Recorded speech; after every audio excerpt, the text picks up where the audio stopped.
सोहळा आनंदाचा गजर विठुरायाचा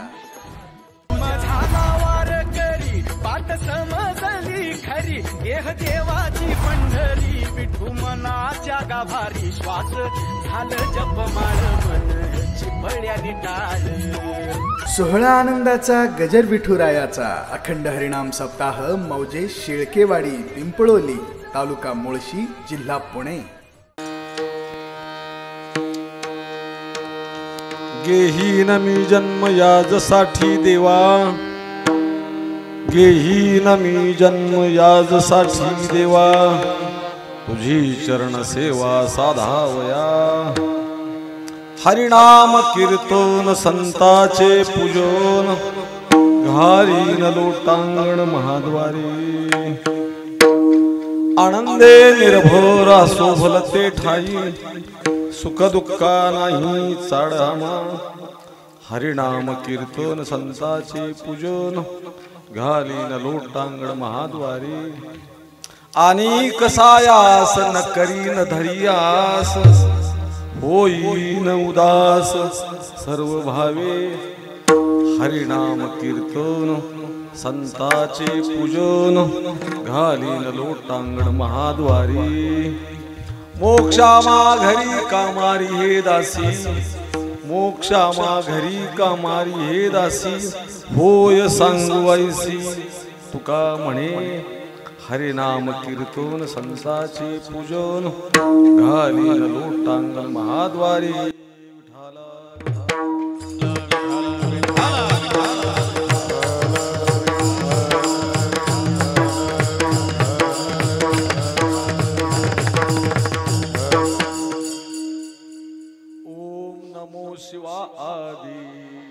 ओम नमो शिवादी, कावडी घेतली खंडी।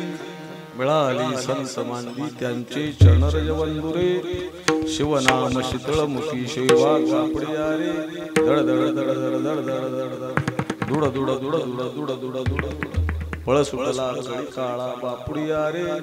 शिवनाम शीतळमुखी सेवा कापडिया रे।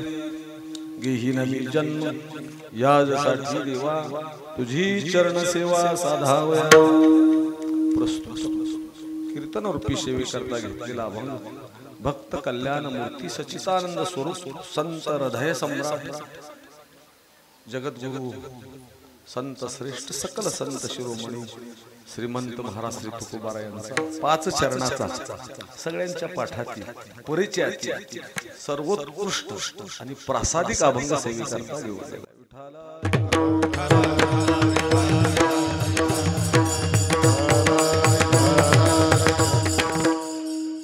आपल्या या छोट्याशा वाडीमध्ये मला वाटते 7 वर्ष झाली।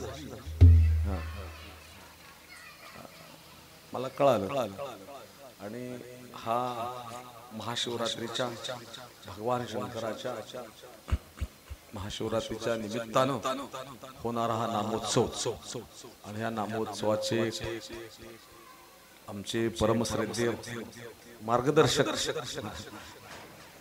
माझा आणि त्यांचा जवळजवळ 15-20 वर्षापासून घनिष्ठ आणि जवळचा संबंध असणारे आमचे हरिभक्ती परायण आमच्या वारकरी संप्रदायाचे आधारी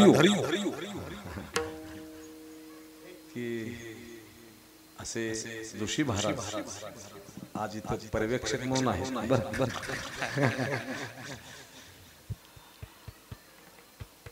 पण मी त्यांना घाबरणार नाही।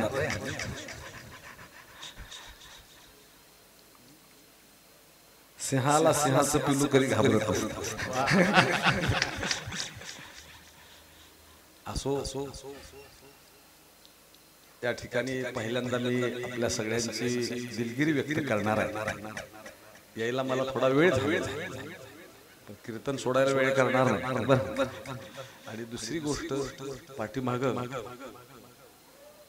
या ठिकाणचे असणारे या नामसंताचे कार्यकर्ते आदरणीय बाबाजी शेळके यांनी 2दा मला आमंत्रित केलं होतं। जोशी महाराज, तुम्हाला कल्पना आहे का नाही माहित नाही, परंतु माझ्या काही अडचणीमुळे मला येता आलं नाही, त्याची पण दिलगिरी व्यक्त करतो बरं। कीर्तनकारांनी एकतर तारीख घेऊ नये आणि घेतलं तर हजर राहू गैरहजर राहू नये या मताचाच मी आहे. असं काही प्रसंग वैयक्तिक मी कीर्तन तारीख घेतली आणि घेतलं सोडून दुसरीकडे आयुष्यात कधी मी कार्यक्रम करणार आणि केली तर महाराज मला काही माफ करणार बरं. पण तसाही काही प्रसंग नव्हता, परंतु येता आलो नाही याच्याकडचा काही वेळ घेणार नाही. मग त्यात आमचे परमस्नेही की 2007 त्यांनी आमच्या देहू संस्थानला ज्यांनी बैलजोडी दिली आणि अतिशय श्रद्धेनं सेवा केली असे आमचे एक हनुमंतराव हुलावळे, त्यांचा आणि माझाही थोडासा घनिष्ठ संबंध आहे, आपल्या सगळ्यांचाच आहे, प्रश्नच गेल्यानंतर आमचे कोळीकर पण भेटले आणि त्यांच्यामुळे आता ह्या वर्षी येण्याचा प्रसंग मूळ ते ठरले की तिथं आमची भेट झाली.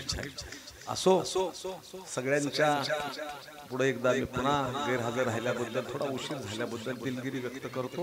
हे बोलण्यामध्ये जास्त वेळ घेणं काही उचित नाही, तरी सुद्धा काही परिहार हा द्यावा लागतो. या पद्धतीनं मी आपल्याला परिहार देतो. चांगली गोष्ट आहे की आपलं छोटंसं गाव आहे आणि छोट्याशा गावामध्ये एवढा मोठा उपक्रम राबवता, याबद्दल सगळ्यांना मी पहिल्यांदा मनापासून धन्यवाद देतो.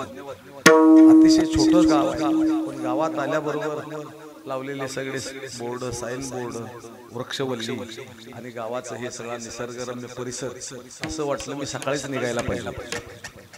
आज मला थोडासा खोकल्याचं व्हायरल इन्फेक्शन आणि आपल्या पुढे चांगलं भजन करायचं, चांगला काही विचार मांडायचा म्हणून डॉक्टरकडे मी गेलो आणि माझा संध्याकाळपर्यंत घसा नीट झाला पाहिजे, मला बोलता आलं पाहिजे, मला थोडंसं काही माझ्या सांप्रदायिक चाली गाता आल्या पाहिजे. डॉक्टर मला म्हणले तुमच्या घशावर सूज आली, 2 दिवस विश्रांती घेतली तर बरं होईल. परंतु मला विश्रांती घेऊन काही माझा घसा नीट होईल असं काही सांगता येत नाही आणि मी ठाम राहिलो. म्हणलं आता जर आपण गेलो तर आपली आतापर्यंत त्यांनी समजून घेतलं आपली बदनामीच होईल आणि म्हणून जोशी महाराजांना म्हटलं माझा घसा अगदी पॅक झाला, माझ्या घशावर थोडी सूज आहे. मी बोललेली सगळी प्रमाणं तुम्हाला कळतीलच असं काही सांगता येईल. मी माझी बोली भाषा घसा खराब झाल्यामुळे तुम्हाला समजेलच असं काही सांगता येत नाही. जोशी महाराजांनी मला परमिशन दिले, तुम्हाला जेवढं करता येईल तेवढं करा आणि जसं येईल तसं करा. महाराज सुद्धा काही स्वरा करता थांबले नाही. तर राजस सकुमार मदन तुकोबार नाही जरी तुझं मधुर उत्तर ते धला सुस्वर नाही देवी नाही तयाविन भुकेला विठ्ठल येईल तैसा बोल रामकृष्ण. तुकाराम महाराजांच्या अभंगाचा प्रमाणाचा आधार घेऊन कीर्तनाला आता उभा राहिला. असो, आपल्या पुणे जिल्ह्यातील मुळशी तालुक्यातील एक शेवटच्या टोकाचं हे गाव, आमच्या मृत महाराजांनी सुद्धा या ठिकाणी आश्रम उभारलेला. निश्चितपणानं हे लोक चांगल्या कामाला मदत त्यांच्या दातृत्वावरून लक्षात येतात, त्याबद्दल मी काही अधिक बोलणार नाही.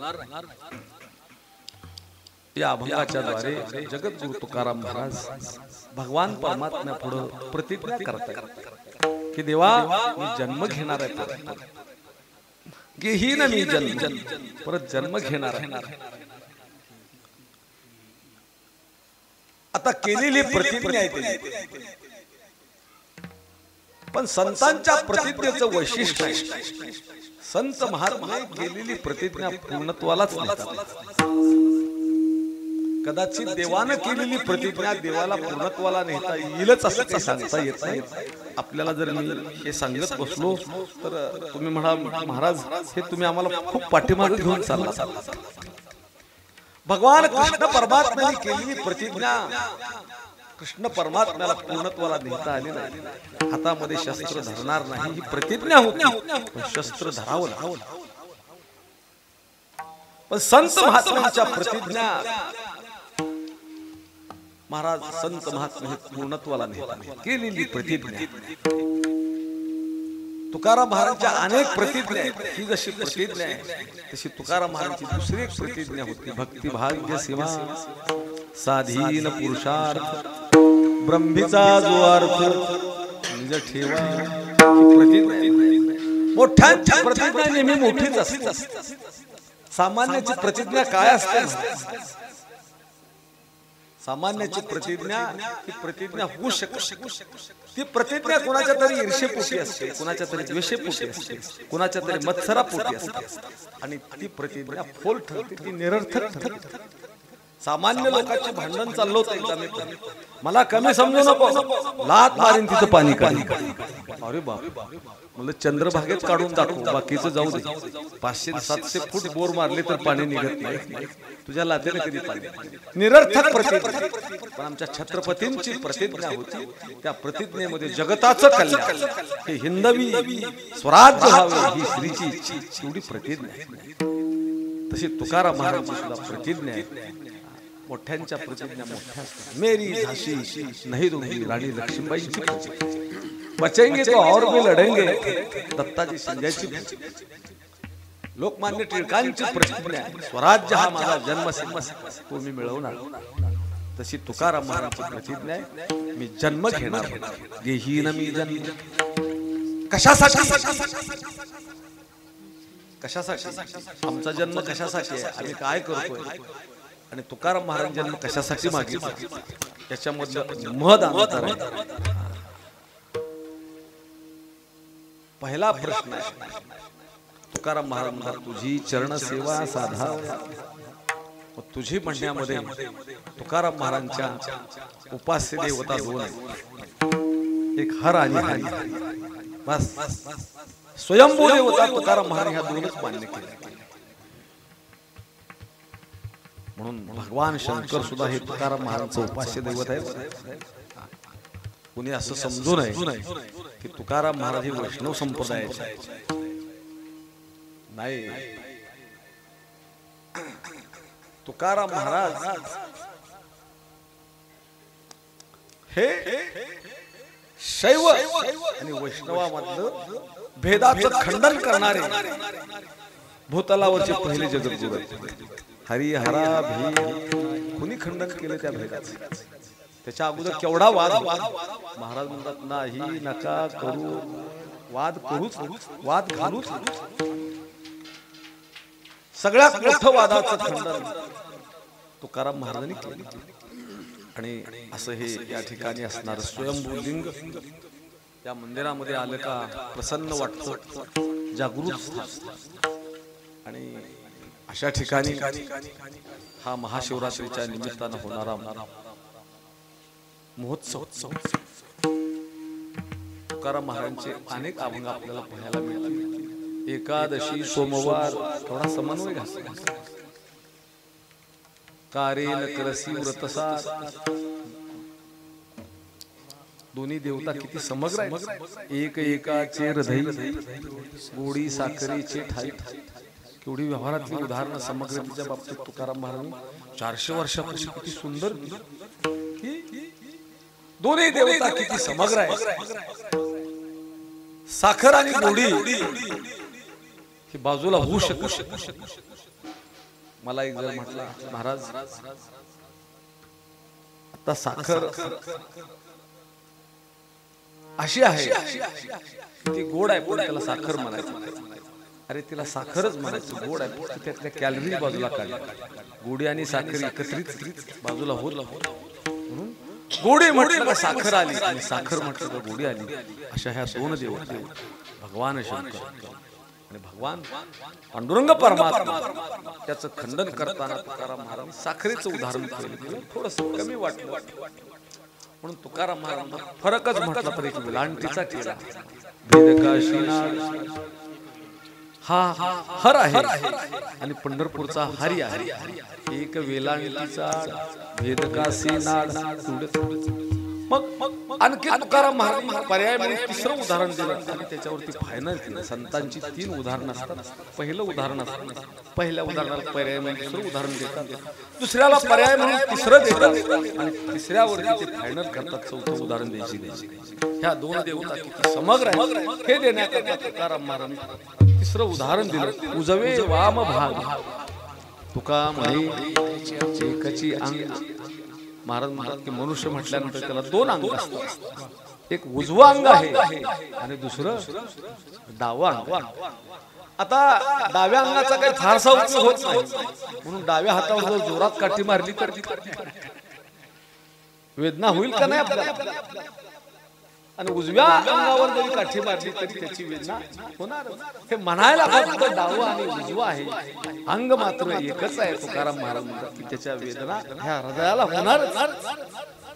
तसं हे दोन देवता म्हणजे हा समग्र देव एकाच नाण्याच्या ह्या दोन बाजू हरी आणि हरी. आणि त्या निमित्ताने आपण इथं सेवा करता. तुम्ही म्हणाल का हा शैव संप्रदाय? महाराजांनी आता माझ्या पुढे परंपरा सांगितली. ज्ञानेश्वर महाराज नाथ संप्रदाय म्हणा, शैव संप्रदाय, आदिनाथ उमा बीज प्रगट मच्छिंद्रा लादले सहज, सगळ्याचे संप्रदाय वेगळे आहेत. प्रश्न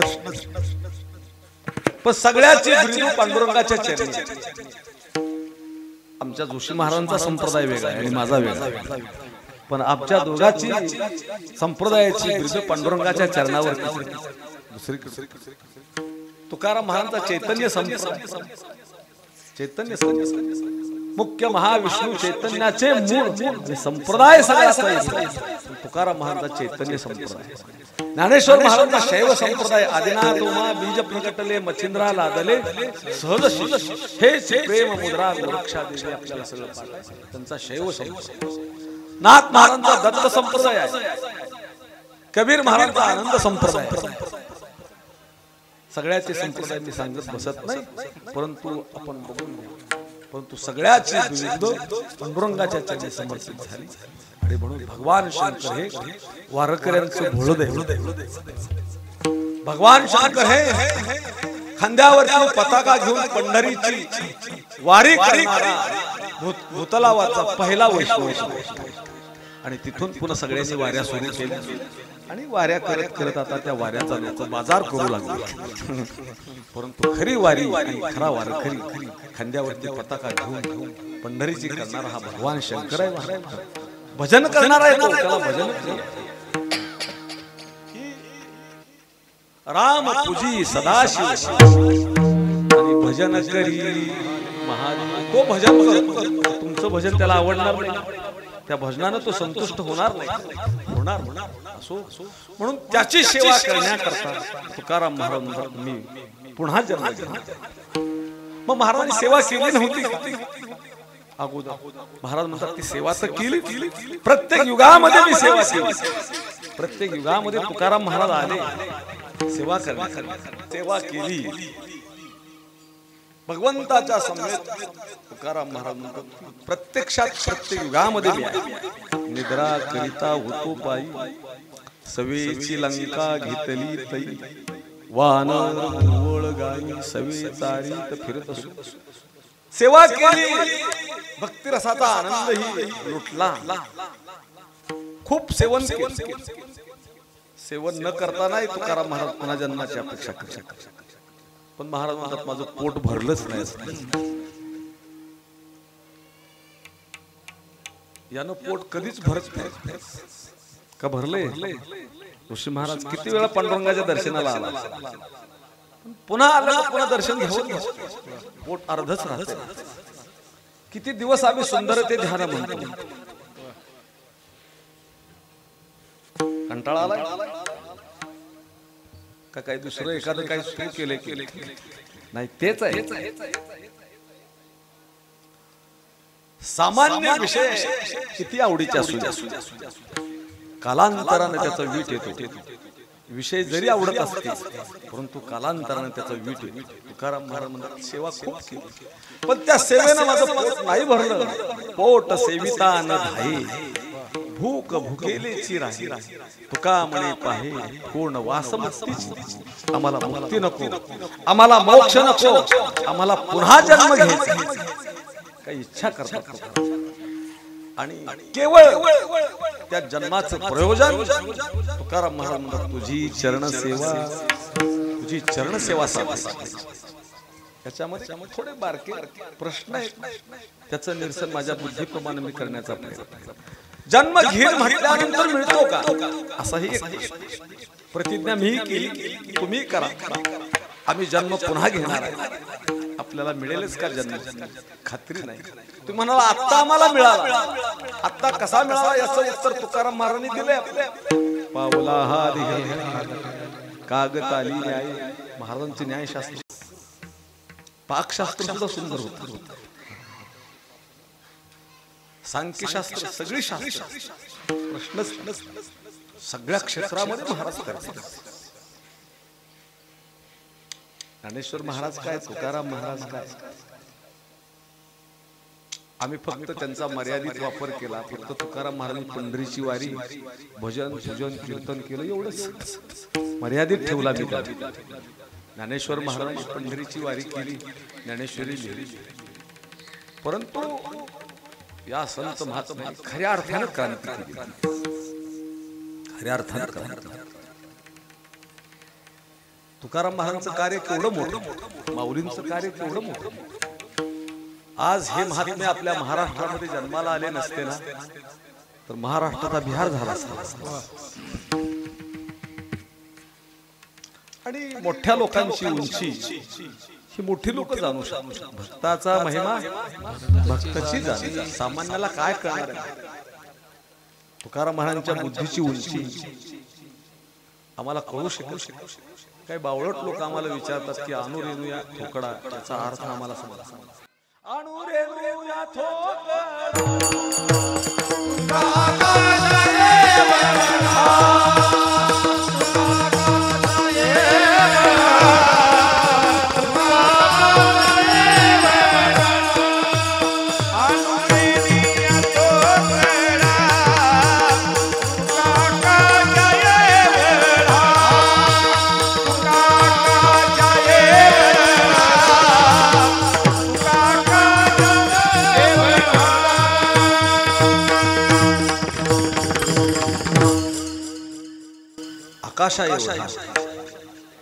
आकाशा एवढा म्हणजे काय. महाराजांची प्रतिमा पाहिली तर आमच्या एवढीच उंची, आमच्या एवढंच सामान्य शरीर.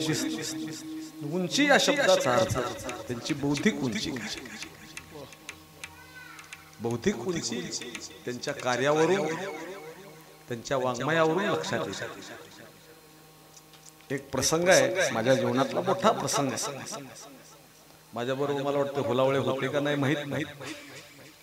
तुकाराम महाराजांचं 100 रुपयाचं नाणं, एक 50 रुपयाचं नाणं, एक 10 रुपयाचं नाणं, एक 2 रुपयाचं नाणं टंकसाळीमध्ये रिलीज केलं.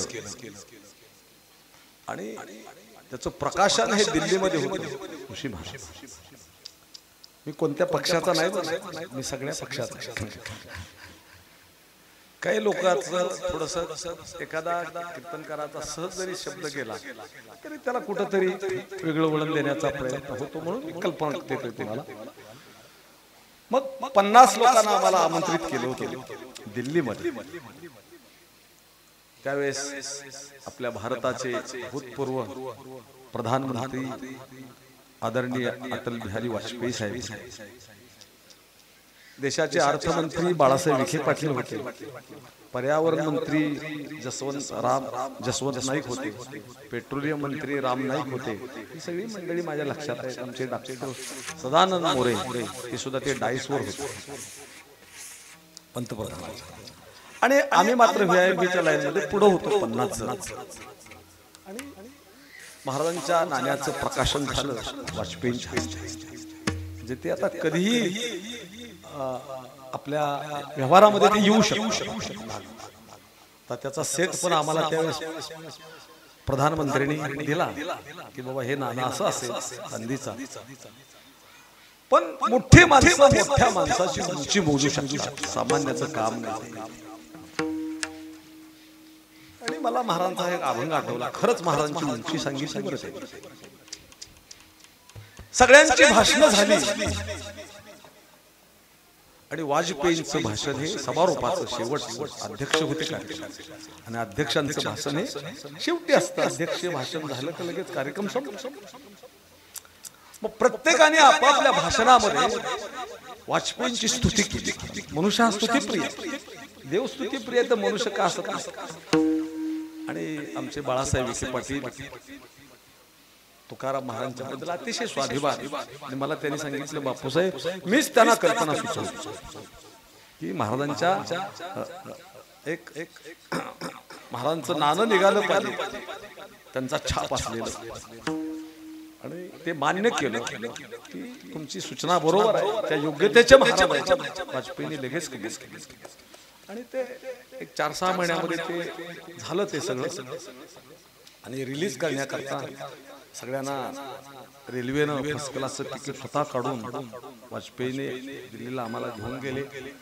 विज्ञान भवनामध्ये तो कार्यक्रम झाला. विज्ञान भवन की जिथं VIP कार्यक्रम होता. आणि मग मोठ्या माणसाबद्दल बोलायचं, मला बाकी काही सांगायचं. मोठा मनुष्य हा मोठ्या माणसाची उंची जाणू शकतो. मग सगळ्यांनी भाषणामध्ये वाजपेयींची स्तुती केली. बहुत अच्छा काम किया वाजपेयी सरकार ने, बहुत अच्छा काम किया, बहुत बड़ा काम किया. तुकाराम महाराज का नाना निघाला. आता त्यांची इतकी माझी हिंदी काही तितकी तयारीची नाही, कारण वाजपेयींची हिंदी म्हणजे खरंच हिंदी, त्या हिंदीला दृष्ट लागावी. आपली टपोरी हिंदी आहे. आणि सगळ्यांनी स्तुती केली. वाजपेयी बहुत बड़ा काम किया, बहुत अच्छा काम किया. तुकाराम महाराज का नाना निघाला. जसवंत नाईक म्हणाले, राम नाईक म्हणाले, बाळासाहेब विखे पाटील म्हणाले, जेवढे मिनिस्टर होते 4-5 त्या सगळ्यांनी एकच स्तुती केली. वाजपेयी भाषणाला उभा राहिले. तुकाराम महाराजांना प्रणाम केला पहिल्यांदा. हे बाळासाहेब विखे पाटील कहते हैं वाजपेयी ने बहुत अच्छा काम किया. हे राम नाईक कहते, जसवंत सिंह कहते, हे सब लोग कहते हैं कि वाजपेयी ने बहुत बड़ा काम किया. तुकाराम महाराज का नाना है. मोठी माणसं कधी अहंकार करत नाही. मैंने तो एक मामूली काम किया. तुकाराम महाराज का साधा एक सामान्य धातु का नाना है. तुकाराम महाराज का इतना बड़ा काम है, इतना बड़ा काम है कि उन्होंने सब जातियों को संगठन किया. ये मोठी क्रांती है. आणि त्यांनी लगेच प्रमाण दिलं. वाजपेयी काय वाचन असेल त्यांचं. कबीर मोमीन लतिमा मुसलमान सेनान अभिजान विष्णुदा चोखा बंका जातीचे महार त्याशी सर्वेश्वरांची. सब जातियों का संगठन किया. जिस जातियों में संगठन हो सकता है, होता है, वो कभी प्रगति नहीं करता, आगे जा नहीं सकता, हमेशा झगड़ा करता. झगड़ा मिटाने का काम तुकाराम महाराज ने भारत देश में पहला किया. थोड़ा सुंदर भाषण. उन्होंने खाली भजन पूजन नहीं किए, वो बड़े क्रांतिकारक. मऊ मेना होऊन आम्ही विष्णुदास कठीण वज्रास भेदवायचे, भले तरी देऊ कासेची लंगोटी, नाठाळाची देऊ माथा गाठी. हे तुकाराम महाराज बड़े आक्रमक होते. सिंह उन्होंने शैली बनाया लोगों ने. हे बड़े आक्रमक. आणि अशी खूप त्यांनी 4-5 उदाहरण दिले. उन्होंने पैसा कमाने के लिए बड़ा संदेश दिया. वाजपेयी ने अभंग पाठ करून ठेवला.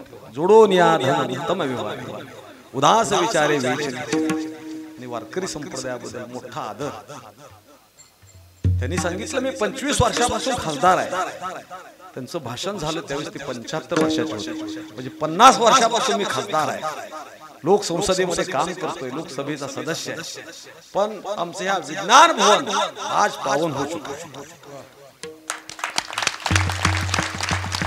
मैंने दिल्ली में विज्ञान भवन में पहले बार है फेटे वाले, टोपी वाले, गंध लगाने वाले हे संत महात्मे देखा है. हमारा आज ही वो विज्ञान भवन पावन हो चुका है. जे हा मोठेपणा, मोठ्या माणसांची उंची मोजण्याकरता मोठीच माणसं असतात. मी वाजपेयींची स्तुती करतोय असं नाही महाराज, पण त्यांनी ती वस्तुस्थिती सांगितली. 20 मिनिटं भाषण झालं. जोशी महाराज फक्त 2च मिनिटं बोलले असं वाटलं, पण 20 मिनिटांमध्ये संपूर्ण तुकाराम महाराज त्यांनी सांगितले. एक पट्टीचा वक्ता ज्याला म्हणतात की त्याला प्रत्युन्मती विधाता. ऐन वेळेला कोणताही विषय समोर आला तर त्या अनुषंगानं बोलण्याची पात्रता ज्याच्याकडे असते त्याला प्रत्युन्मती विधाता आपण म्हणतो शास्त्रामध्ये. आणि तशी बुद्धी कौशल्य वाजपेयींचं मी पाहिलं. असो, मी हे कशावरून सांगतो तर तुकाराम महाराजांची फार मोठी आहे. तुकाराम महाराज भक्तीरस सेवन न करता पुन्हा जन्माची इच्छा करत नाहीत. त्यांनी तो सेवन केलं आणि निस्ता आमच्यासारखा सेवन नाही केला आपण पोटासारखा, तर तुकाराम महाराजांनी सेवन केलेला रस तुम्हा मला वाटला, तुम्हा मला तो सेवन केलेला रस वाटला महाराज. मग वेळेत कीर्तन सोडून महाराज म्हणतात तो रस मी सेवन केला आणि सेवन निष्ठा केला नाही आपण पोटासा तर इतरांनाही वाटला तर वाटणं हा शब्दच साध्य फार झाला तो डिक्शनरीतून बाजूलाच जातोय की असं वाटायला तुकोबाराने तो सेवन केलेला रस वाटला म्हणून तो रस आज आपण पितोय महाराज त्यांनी वाटलाच नसता तर असो आणि मग ह्या भक्ती रसाच्या सेवनानं महाराज म्हणतात मी तृप्त नाही झाले इतके जरी जन्म घेतलेली ती सेवा केली तर तो मी अजून अतृप्तच आहे आणि त्याच्याकरता मी त्या भक्ती रसाचं सेवन करण्याकरता पुन्हा जन्म घेणार आहे घेही नमी जन्म ह्याच्यासाठी परत घेणार आहे महाराजांनी प्रतिज्ञा केली जन्म मिळतो आम्ही सुद्धा प्रतिज्ञा करतो पण महाराजांना पुन्हा जन्म कसा घ्यायचा त्याचं तंत्रच माहित त्याचं तंत्र तुकोबाराय सांगतात महाराजांच्या पुढे 6 शास्त्र होती 18 पुराण होती त्या 6 शास्त्रामध्ये प्राधान्य तुकाराम महाराज गीताशास्त्राला दिलं 18 पुराणामध्ये भागवताला प्राधान्य दिलं आणि मग तुकाराम महाराज सांगतात आमच्या गीताशास्त्राचा नियम असा आहे की अंतकाळच्या वेळेला जशी वासना आहे आणि तसा पुनर्जन्म प्राप्त होतो अंतकालेच मानवम स्मरणमत्ता कलेव हे शरीर पडत असताना जशी वासना आहे आणि तसा पुनर्जन्म प्राप्त होतो 100 कडव्याच्या अभंगामध्ये तुकोबारायांनी या अभंगावरती भाष्य केले वासनेचा संग होय अंतकाळी तरी तपोबळी जन्मधरी किंवा नाथरायांचा पुरावा भक्कम आहे तुकोबारायांच्या जन्म घेणे लागे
अंतकाळच्या वेळेला जशी वासना तसा पुनर्जन्म प्राप्त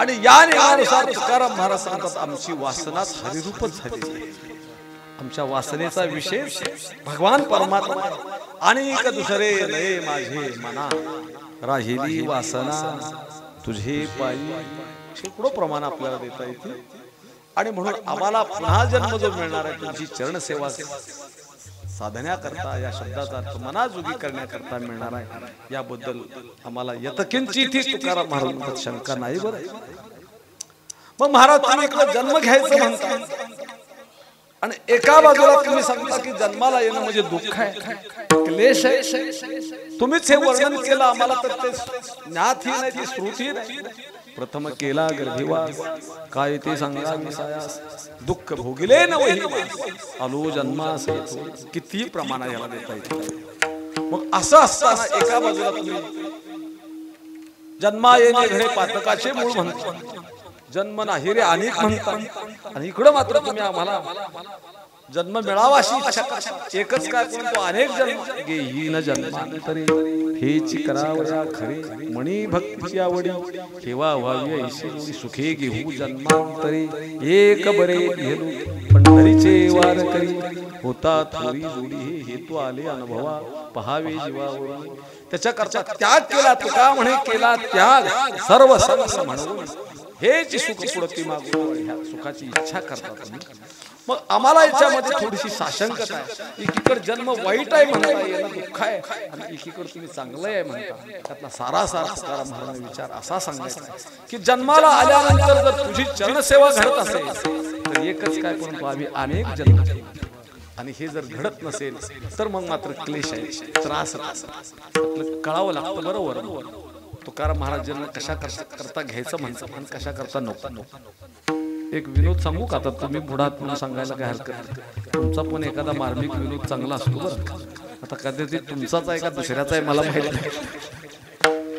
होय आणि नाही म्हटला फरक कळला पाहिजे. उगाच तुम्हाला आपलं 2 मिनिटं कुठंतरी ब्रेन वॉश थोडासा. एक श्रीमंत पाटील होते, खूप श्रीमंत. त्यांना 2 मुलं. एक मुलगा मोठा हुशार आहे, बुद्धिमान आहे, सगळा प्रपंचाचा गाडा हाकता.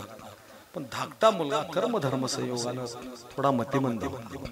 त्याला काही व्यवहारातलं काही फारसं कळत नव्हतं. तो भोळाच होता, एकदम भोळा होता. आता जन्माला येत असताना त्याचं ते न्यून निर्माण झालं, त्याला काही करू शकत नव्हते. पण शेवटी मोठ्या मुलाचं लग्न झालं, त्याचे 2चे हात 4 झाले, 4चे 8, 16, 32, 64. माणसाची प्रवृत्ती असते महाराज, वेल मांडवाला जावा, मांडव मोडून खाली पडला तरी चालेल.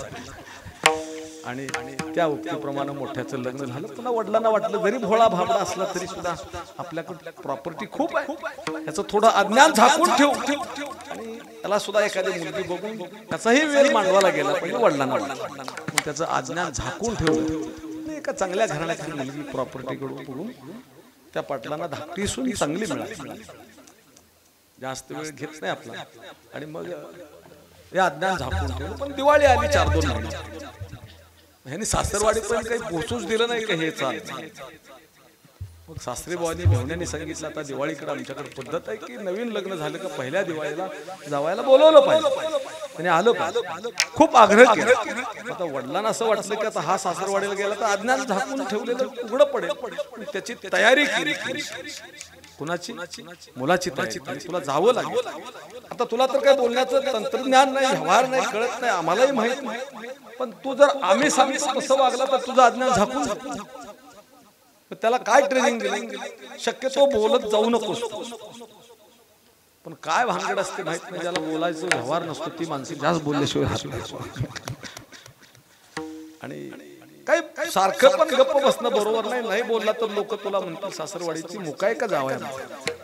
बोलत पण तारतम्यानं बोलत जा. काही वेळेला होय म्हणत जा आणि काही वेळेला नाही म्हणत जा.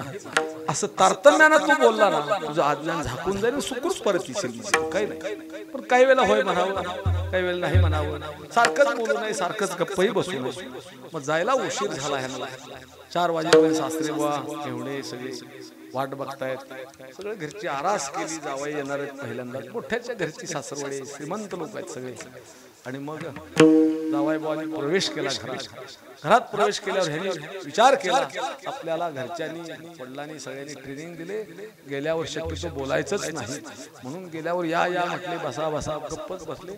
मेहुण्याला वाटलं जावाई खूप प्रवास करून, मेहुणे खूप प्रवास करून आले, थकले असले, लगेच त्यांना बोलण्याची कशाला आपण तरी तसदी द्यायची. बोलत नाही तर आपणही गप्प बसलेलं बरं. सगळेच गप्प बसले. सासरे बा वाट बघून शेतावरती गेले होते, फेरपटका मारून आले. परत जावाई बापू दिसले घरामध्ये बसलेले. आनंद वाटला. उशिरा कोण आला. मोठी माणसं आहेत, काम असतं, व्याप असतं, उशीर झाला असेल कदाचित, आपण समजून घेऊया. सासऱ्याने समजून घेतलं आणि हसतच आत प्रवेश केला. आणि जावयाकडे बघत म्हटले आलात वाटतं. जावयाने विचार केला आपण अर्धा तास गप्प बसलोय. घरच्यांनी सांगितलं जास्त वेळ गप्प पण बसायचं नाही, तारतम्यानं बोलत राहायचं. मग काही वेळेला कसं बोलायचं तर होय म्हणायचं, काही वेळेला नाही म्हणायचं. आणि आता आपण गप्प बसलोय, आता गप्प बसलो तर आपल्याला म्हणतील त्याला बोलता येत नाही का, मग काय का आता बोलायला सुरुवात केली पाहिजे. म्हणजे मग सासरे म्हटले आलात वाटतं म्हटल्यावर ह्याने उत्तर दिलं होय म्हणून. आता ही गोळी बसली जोशी महाराज. होय. मग सासूबाईने विचार केला जावाय बापू अर्धा पाऊण तास जाऊन येऊन बसले, चहा कॉफी सगळं झालं, आपण काय बोललो नाही त्यांच्यावर, पण आपण मराठी मुळ्याप्रमाणे लगेच जावाय पुढे जाणं पण हे उचित नाही. आता आपले मालक आले आणि डोक्यावरती पदर घेऊन खाली मान घालून मराठी मुळ्याप्रमाणे जावयाची मर्जी ठेवत सासूबाई आपल्या पतिराजांच्या म्हणजे डाव्या बाजूला आल्या आणि खाली मान घातली आणि जावयावर बोलायचंय तर हुशार माणसाला पहिल्यांदा काय बोलावं सांगावं लागत. सासूबाईने अगदी काळी दोनच्या स्वरामध्ये खाली मान घालून प्रश्न केला जावाय बापूंना, घरची मंडळी सगळी खुशाल आहेत? पूर्वीच्या काळातली भाषा. तर ह्याने विचार केला, मगाशी आपण होय म्हटलं, आता नाही, आणि पुन्हा खाली मान घालून त्यांनी उत्तर जावयाने पण दिलं, घरची मंडळी खुशाल आहेत का? तर नाही म्हटल्यावर सासऱ्याच्या अंगाचा आईस्क्रीमच झालं आणि त्यांनी लगेच प्रश्न केला, जास्त सिरियस आहेत का? तर हे होय म्हटले. मग त्यांना कुठंतरी ऍडमिट वगैरे केलं का नाही हॉस्पिटलला, दवाखान्यात? तर हे नाही म्हटले. मग आपण इथं वेळ न घालवता आपण लगेच निघूया, थोडा अल्पोपहार घ्या, आमची पण नवीन गाडी आहे इनोवा, तीच घेऊन जाऊ, स्पीड न जाता येईल. पण इतके सिरियस आहे, तुम्ही इतकं घाबरलेलं सारखं बोलतात, मग त्यांच्याने आपली गाठ भेट तर होईल का नाही असा प्रश्न केल्यावर जावाय बापू नाही म्हणाले. म्हणजे आपण काय बोलतोय, कशा करता बोलतोय याचं त्याला तारतम्यच नाही, त्याला त्याचा विषयच नाही. तसं तुकाराम महाराजांची जी भूमिका आहे, तुम्ही जन्म कशा करता घेणार आहे आणि कशा करता नाही त्याचं स्पष्टीकरण तुकाराम महाराजांच्या अनेक अभंगातून आपल्याला मिळेल. या ठिकाणी तुकाराम महाराज जन्माची इच्छा करतात, पण कशा करता करताय तर केवळ त्या जन्माचं माझे प्रयोजन काय आहे, तर तुझी चरण सेवा. माझ्या जन्माचं प्रयोजन एकच आहे, तुझी चरण सेवा मला आणि तुझ्या चरण सेवे शिवाय माझं जगणं तुकाराम महाराज सांगतात हे निंदनीय. मग आता त्याची चरणसेवा मध्ये नक्की काय चरणसेवेचा प्रकार, चरणसेवेचा नक्की प्रकार काय? तर त्याला दह्यानं दुधानं आंघोळ घालणं, अभिषेक करणं, भरदारीचं वस्त्र घालणं, एखादा अलंकार घालणं, लोण्याच्या गोळ्याचा नैवेद्य घालणं, चांगला जरबेऱ्याच्या फुलाचा हार घालणं, ही मर्यादित सेवा आहे. सेवेचं स्वरूप एक आहे, ही सेवा आहे, सेवेचा एक भाग आहे तो. पण तुकाराम महाराज म्हणतात ही सेवा देवाला आवडेलच असं नाही, ही केल्यानंतर त्याची चरण सेवा होईलच असं काही सांगता येत नाही. पण तुकाराम महाराजांच्या सेवेचं, चरण सेवेचं विस्तृत स्वरूप अभंगाच्या ध्रुपदामध्ये सांगितलं. हरिनाम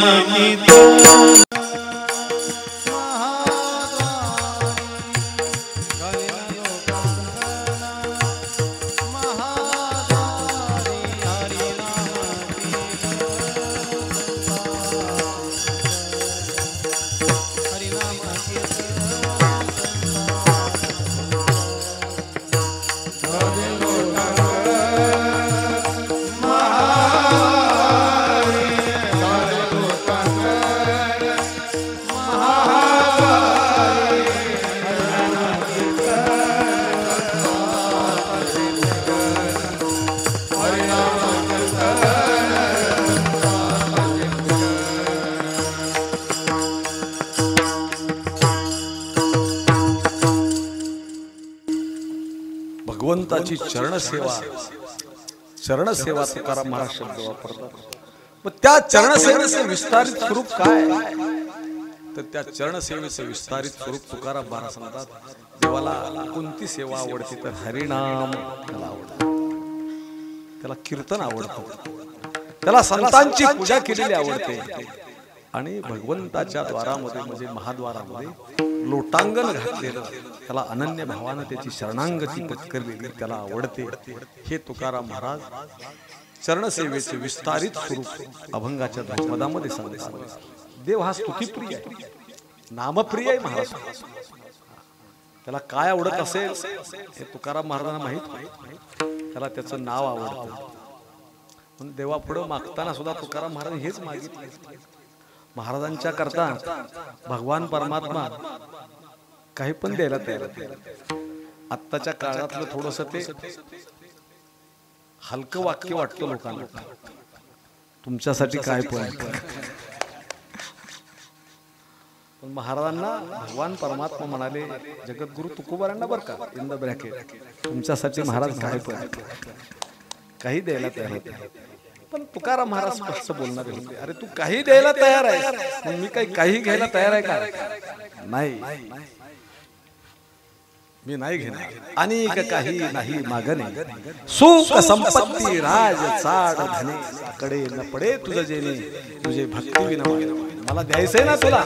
मज भाव प्रेम देई प्रीती, गुण नाम वर्णावया स्तुती, विघ्ने सोडून हाती, विनंती माझी परिसावी. मला काही नाही, मला भाव दे, मला प्रेम दे. आणि ते कशा करतात, गुण नाम वर्णन करण्यात. मग ते दिलं का मी काय करेल, गुण गायी नावडी, हेची माझी सर्व जोडी, माझ्या जीवनात सर्व जोड सर्वस्व हे त्याला आवडणारी शेव. म्हणून त्याचं नाव घ्यावं. तुकाराम महाराज याने घ्यावे नाम, काय सुंदर बोलतो.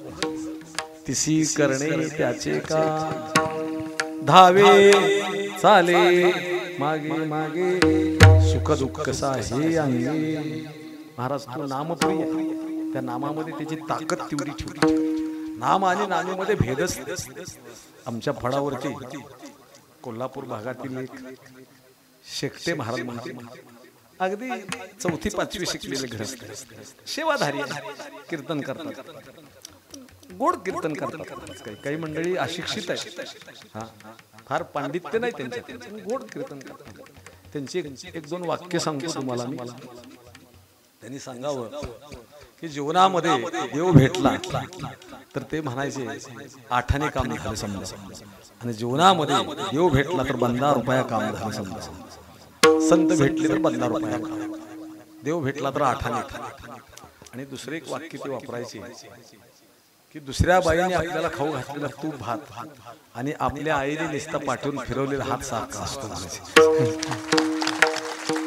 अशी कीर्तन त्यांची गोड असायची.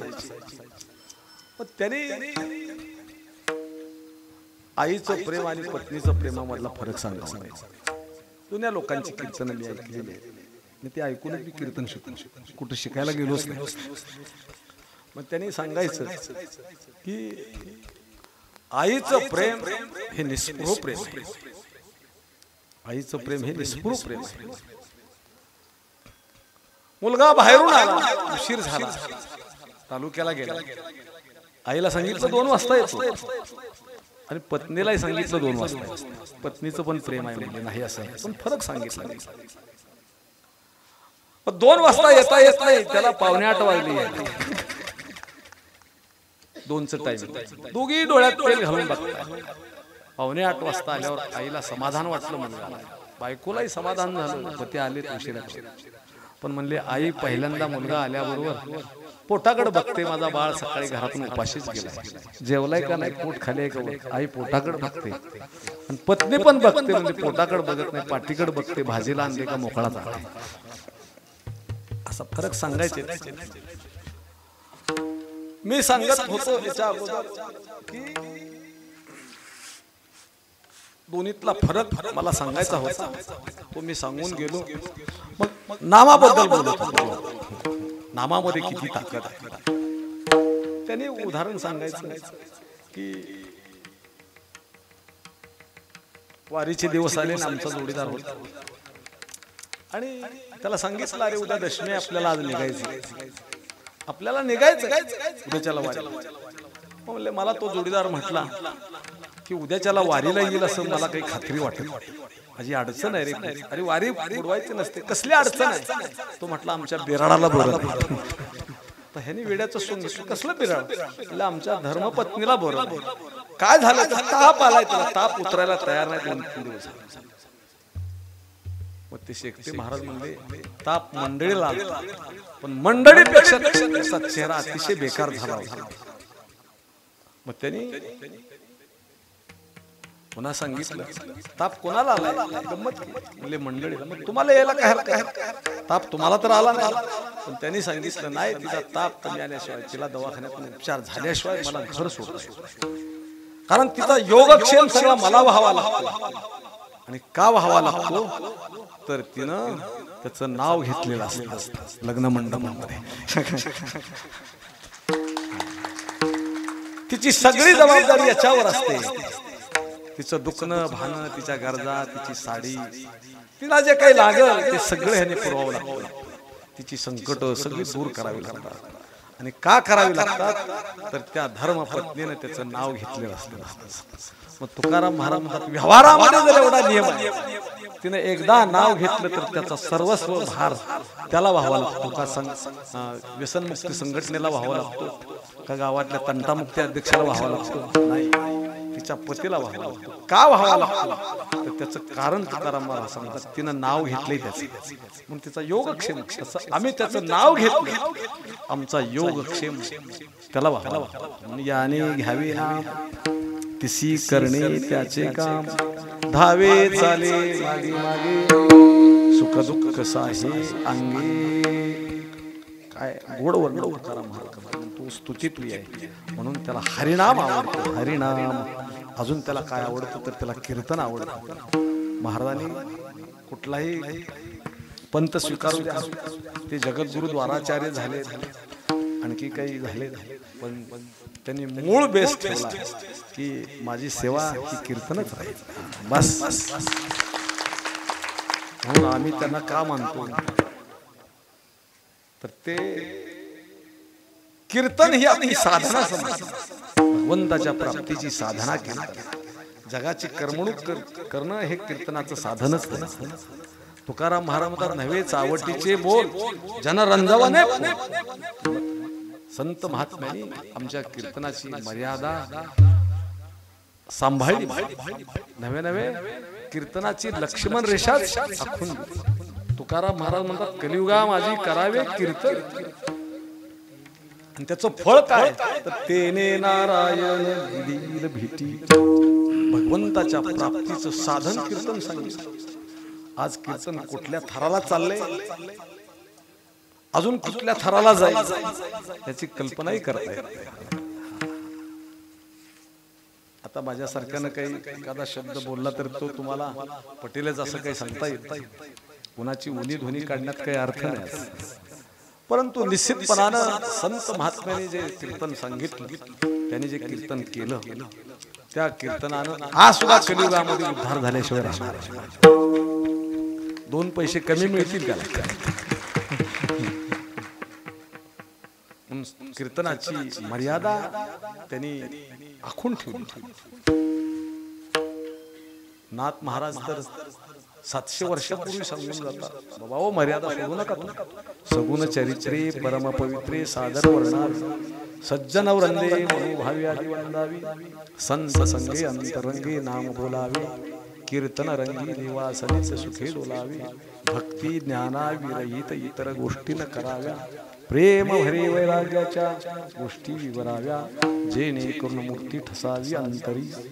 श्रीहरीची ऐशी कीर्तन मर्यादा आहे. संताच्या घरची अद्वय भजने अखंड स्मरणे वाजवी करटाळी. याला संत महात्म्यांनी कीर्तन म्हटले. कीर्तनाची ही मर्यादा आहे. कीर्तनाची फलश्रुती नाथराय भागवतामध्ये सांगतात कीर्तने स्वधर्म वाढे कीर्तने चित्त शुद्धी जोडे कीर्तने आतुडे परब्रह्म आणि मुक्ती कीर्तना पुढे लाजोनी जाणे. याच्यापेक्षा काय ज्ञानोबारात ते सांगतात तरी कीर्तनाचे नटनाचे नाशिले व्यवसाय प्रायचित्ताचे जे नामची नाही पापाची ऐशी केली. यमदमा अवकळा आणि तीर्थे ठायावरून उठवली यमलोकीची कुंतली रहाटी आगळी.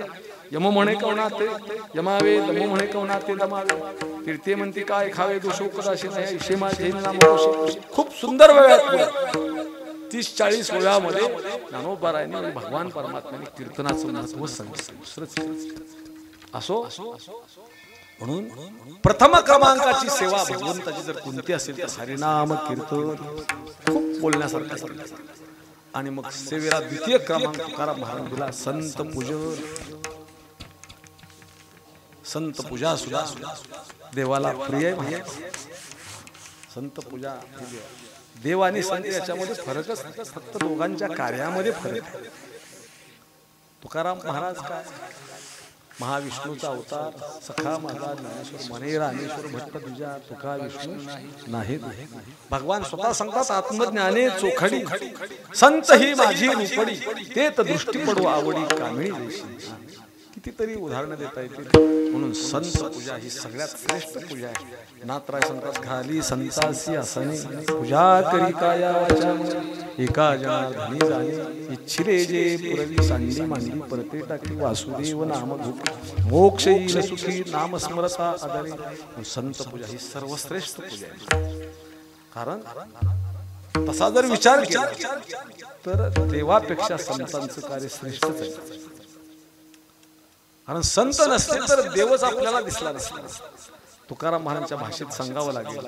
तुकाराम महाराज देवाला जाब विचारतात, तुला देव कुणी केला? आपण नाही का एखाद्या नगरसेवकाला निवडून दिलं आणि आपलं जर काही काम थोडंसं दुर्लक्षित केलं तर मतदार त्याला विचारतात, अरे तू आमच्यामुळे नगरसेवक आहेस, नगराध्यक्ष आहेत, आमदार आहेत, खासदार आहे आणि आमच्याकडे दुर्लक्ष कसं करतो? करून चालणार नाही. तसा जाब तुकाराम महाराज. आणखी एक व्याख्या मी करतो. देवाजवळ असतात त्याला पुजारी म्हणावं आणि देव ज्यांच्याजवळ आहे त्याला संत म्हणावं. ऐसा ज्याचा अनुभव विश्वदेव देव तया जवळी असे पापन असे दर्शने. असे संत महात्मे या भूतालावरती येतात. त्या संतांची पूजा तुकाराम महाराज म्हणतात की देवाला प्रिय आहे बरं. म्हणून माझ्या सेवेचा क्रमांक, कारण ती सेवा देवाला आपोआप असते. तुका म्हणे देवा त्यांची केली पावे सेवा ऐसा संताचा महिमा झाली बोलायाची सीमा.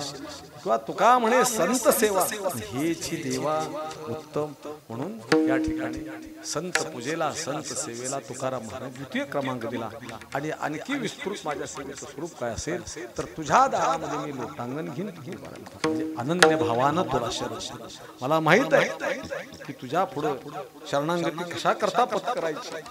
तुकोबारांनी त्याचं उत्तरच दिलं, म्हणा ओनी शरण जावी सर्व भावी. लोटांगण या शब्दाचा अर्थ सर्व अंगान सर्व भावान आपली 8 अंग टेकून त्याची शरणांगती पत्करावी. काय होईल तर त्याची शरणांगती पत्कर त्याच्या द्वारामध्ये लोटांगण घातलं. त्याची फलश्रुती काय तर तुकाराम महाराज सांगतात त्याची फलश्रुती तो हा उतरील पार. म्हणून त्याचं लोटांगण महत्वाचं आहे. अनन्य शरणांगती महत्वाची. त्याची जर अनन्य शरणांगती पत्करली नाही, अनन्य भावानं त्याच्या चरणार्जुनाच्या ठिकाणी लोटांगण घातलं नाही तर आम्ही कितीही चालीत कितीही कीर्तन केली तर त्याचा शून्य उपयोग. महाराज म्हणतात त्याच्या चरणार्जुनाच्या ठिकाणी लोटांगण घालणं हा सुद्धा सेवेचा भाग आहे. पण त्याची विस्तृत सेवा सांगितली. हरिनाम कीर्तन संतांचे पूजन घालीन लोटांगण महाद्वारी विठोबा रखुमाई.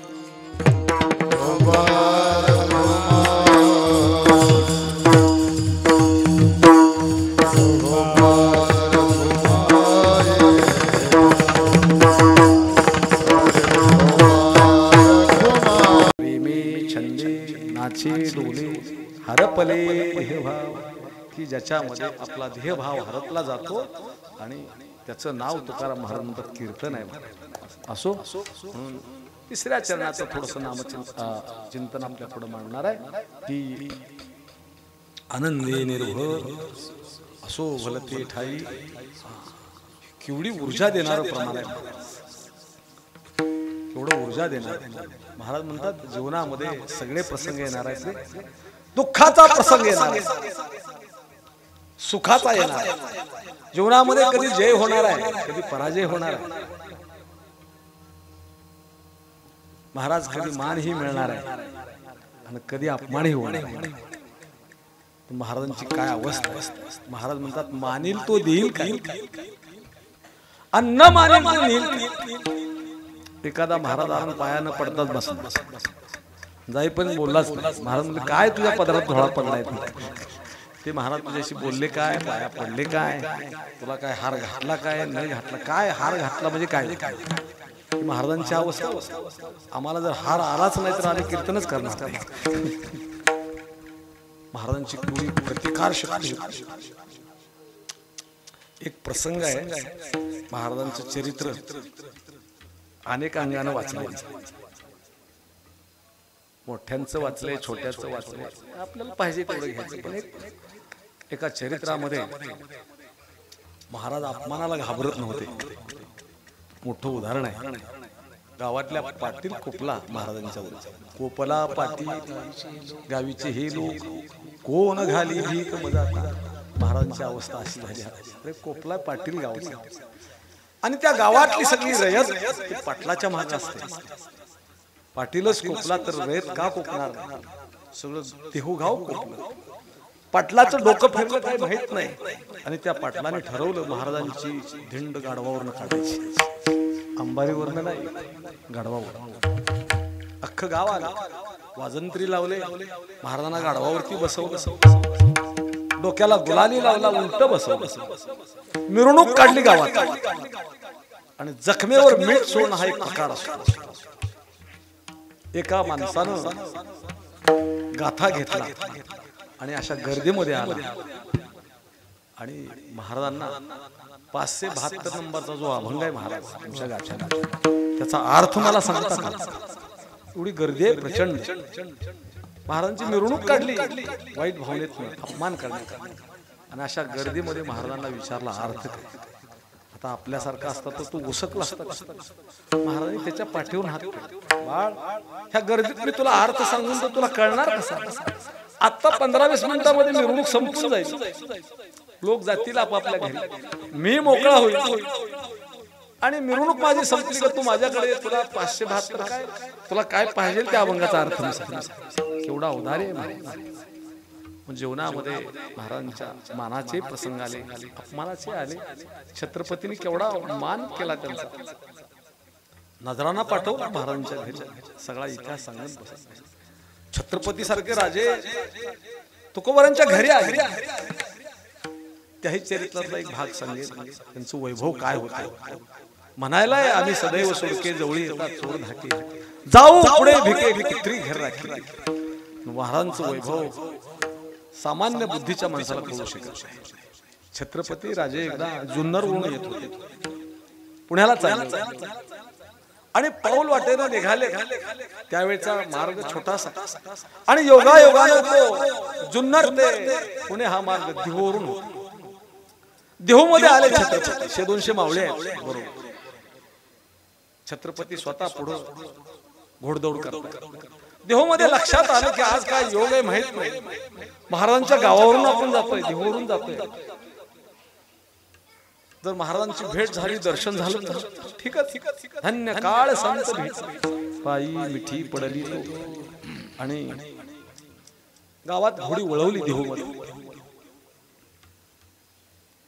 आणि एका व्यक्तीला विचारलं महाराजांचं घर कुठे आहे मोठ्या लोकांचा पत्ता महाराज छोटा असतो आणि छोट्या लोकांचा पत्ता मोठा सांगावा तरी सापडत नाही सांगितलं जा इंद्रायणीच्या तीरावर नांदुरकीचं झाड आहे तर उजव्या बाजूला महाराजांचं महाराज गेले छत्रपती योग चांगला होता तुकाराम महाराज गळ्यात विना अडकून नुकतच बाहेर पडले होते हातामध्ये चिपड्या घेतल्या आणि समोरून एक जाणता राजा महाराष्ट्राचा वैभव एक युगपुरुष आपल्या घरी आला महाराजांना आनंद झाला आणि महाराज म्हणाले की एखादी मोठी व्यक्ती आपल्याकडे आला तर आपण 2 पावलं त्याच्याकडे चालत जावं लागतं त्याला अभिवादन करण्यात आलं या उक्तीप्रमाणे महाराजांचाही चेहरा आनंदी झाला छत्रपतींचाही चेहरा आनंदी झाला आणि 2 पावलं महाराज पुढे गेले या या या राजे आज योग चांगला आहे बऱ्याच दिवसातून तुम्ही आमच्याकडे आला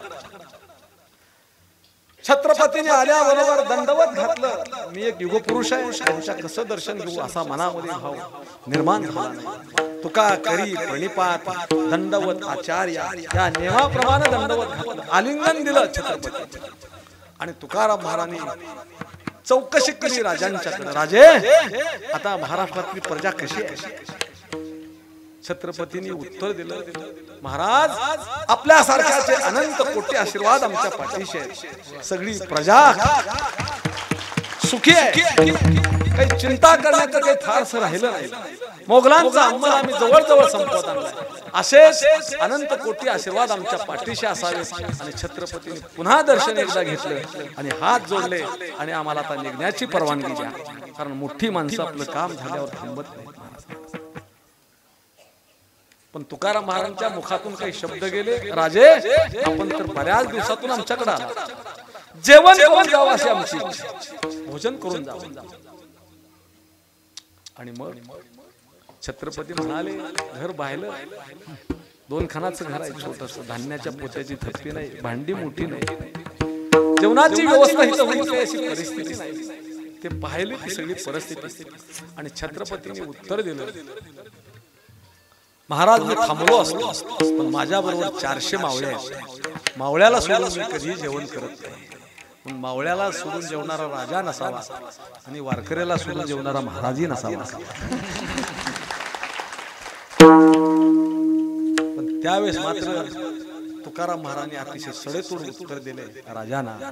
राजांची भीत ठेवली, म्हणाले तुम्ही महाराष्ट्राचे राजे आहात पण आम्ही त्रैलोक्याचे राजे. तुका म्हणे आम्ही त्रैलोक्याचे राजे, सगळ्यांची व्यवस्था होती, काही अडचण नाही. मोठ्या माणसांचं ऐकावं लागतं. छत्रपतीने एका मिनिटामध्ये मान्य केलं आणि दारामध्ये झाड आहे नांदुरकीचं, थोडा छोटा पार आहे, त्या नांदुरकीच्या झाडाला टेकून छत्रपती बसले.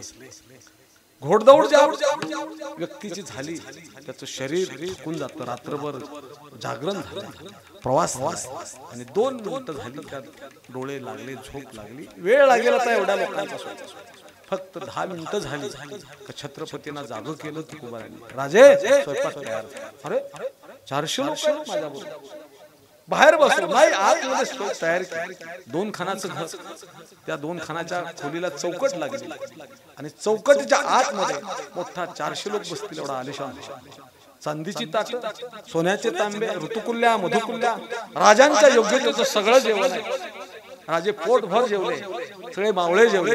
पण शेवटी जेवण संपत आल्यावर छत्रपतीने तुकाराम महाराजांना प्रश्न केला, महाराज आम्ही तर तुम्हाला कल्पना दिली नाही, अचानक आलोय आणि एवढ्या वेळात एवढी सगळी जय्यत तयारी तुम्ही केली, त्याचं काय गमत आहे?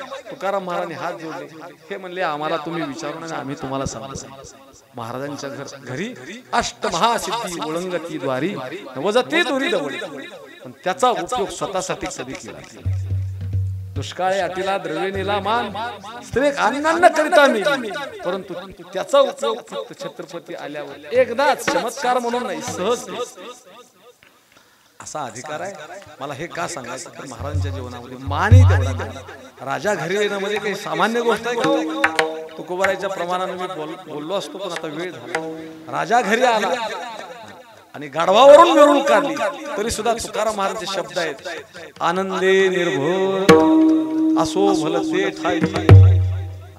म्हणून जीवनामध्ये जय पराजय, मान होईल अपमान होईल, महाराज त्याला घाबरायचं नाही, आपलं मनोधैर्य धावू द्यायचं नाही. म्हणून तुकाराम महाराजांचं मनोधैर्य जर आपण घेतलं तर आपल्या जीवनामध्ये आपण यशस्वी झाल्याशिवाय. जीवनामध्ये एखादा दुःखाचा प्रसंग आला तर दुःखामध्ये आक्रोश करतो, आपण खचून जातो. जीवनामध्ये प्रारब्धाला एखादा मान मिळाला तर त्या मानामध्ये गर्वामध्ये महाराज त्याची खूप मोठी हानी होती. पण तुकाराम महाराजांच्या जीवनामध्ये हे सगळे प्रसंग येणार आहेत, तुम्ही त्याला घाबरू नका. आनंदे निर्भर असो भलते ठाई, सुख दुःखा नाही. आम्ही सुखाची दुःखाची तमा करतच तर आम्ही काय करतो तर हरिनाम कीर्तन संसाराचे पूजन झाले महाद्वारी. मग माझ्या जीवनामध्ये सायास या शब्दाचा अर्थ मी कोणताच प्रयत्न करणार नाही. माझा एकच प्रयत्न राहील, हरिनाम कीर्तन. अनेक सायास, सायास म्हणजे प्रयत्न, मी कोणताही दुसरा प्रयत्न करणार नाही. तर माझ्या जीवनामध्ये माझी चरणसेवा साधण्याकरता एकच प्रयत्न राहील, तो कोणता तर हरिनाम कीर्तन संताचे पूजन घालीन लोटांगण महाद्वारी. शेवटच्या चरणामध्ये तुकाराम महाराज सांगतात, मोक्षा माघारी कामारी हे दासी